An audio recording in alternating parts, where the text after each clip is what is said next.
ce rapport de 1,618 fonctionne vraiment. Mesurez par exemple la distance qui sépare le sol de votre nombril et votre nombril de votre tête.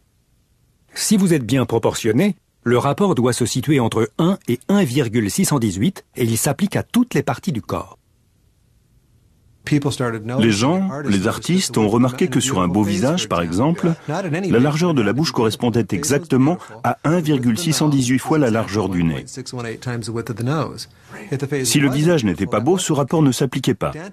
Les dentistes, à leur tour, ont constaté que la dent de devant était 1,618 fois plus large que la dent d'à côté, donc que l'incisive centrale du maxillaire était 1,618 fois plus large que l'incisive latérale. Donnez-nous d'autres exemples. Vos doigts sont des phalanges. Chacun des os est une phalange. Celle qui se trouve au plus près de l'articulation fait 1,618 fois la longueur de celle du milieu, qui correspond à 1,618 fois la longueur de celle qui se trouve à l'extrémité. Ce chiffre revenait donc sans cesse. C'était assez incroyable. Vous vous souvenez de Zara? Cette théorie s'applique-t-elle sur une personne comme elle? Cet objet est un compas à pointe sèche.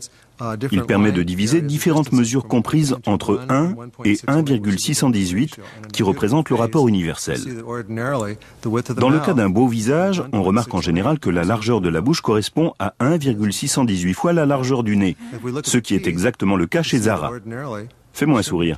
Si on regarde les dents, on constate que la largeur de l'incisive supérieure correspond à 1,618 fois la largeur de l'incisive latérale, et idem pour l'autre côté. Cette proportion se répète systématiquement sur un beau visage. C'est ahurissant. Si je mesure la largeur de la bouche de Zara, je recommence. Je suis un chirurgien, j'ai l'habitude de manier des objets tranchants et je me coupe rarement. Si je mesure la largeur de sa bouche et ensuite l'intervalle qui la sépare de l'extrémité de son visage, j'obtiens le même rapport, 1,618. Et c'est le cas.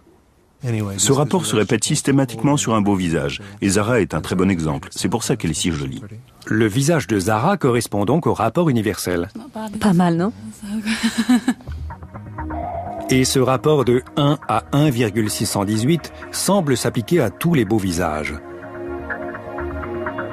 Mais Stephen Marquardt a exploité cette idée selon laquelle les mathématiques sont en mesure de démontrer la beauté d'un visage. Vu de face, le nez est un triangle, mais c'est aussi le cas vu de profil. Et dans le cas d'un beau visage, les côtés du triangle sont 1,618 fois plus grands que la base. Et à partir d'un triangle, on peut obtenir un pentagone. Quelle est la configuration, l'expression la plus attrayante d'un visage? Le sourire. Quand je souris, on aperçoit les pentagones. Ah oui, je les vois là, là et là. À l'aide du rapport de 1,618, Stephen Marquardt a combiné des pentagones et des triangles pour élaborer un masque. Il affirme que plus un visage se conforme aux dimensions de ce masque, plus il est beau. Commençons par Kate Moss. Son visage est différent des autres. Mais si je lui applique le masque, vous remarquez qu'on est très près. Ce qui est intéressant, c'est que les yeux de Kate ont une taille peu ordinaire. Ses sourcils collent parfaitement. Ses lèvres, son nez, sa mâchoire sont parfaitement en place et même la naissance du front est exactement là où elle doit être. Mais il n'y a pas que les femmes. Le masque s'applique également aux hommes. Et Tom Cruise le porte à merveille. En fait, Stephen affirme qu'il va à n'importe quel visage à condition qu'il soit beau. Voici un de mes acteurs préférés, star de la scène, de la télévision et du cinéma. Voyons comment lui va le masque. Quel bel homme. Mais c'est Paul Newman. C'est Paul Newman. Mais non, c'est encore mieux, c'est John Cleese. Oh non, vous avez un quadrillage pour la moustache. À ma grande surprise, le masque ne m'allait pas du tout. Mais ce n'était pas de ma faute. Pour être franc, c'est très masculin. C'est très aimable.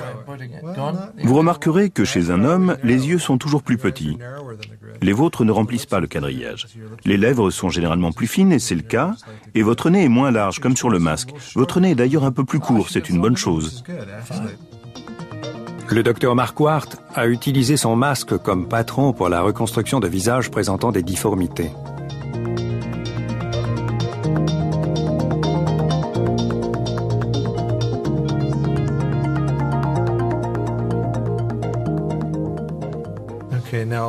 Voyons le résultat sur Elizabeth Hurley. Elle est presque aussi belle que vous. Mon Dieu. C'est presque parfait.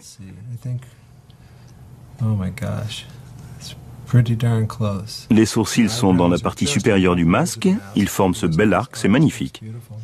Ne lui dites pas, elle va devenir insupportable. Ça restera entre nous.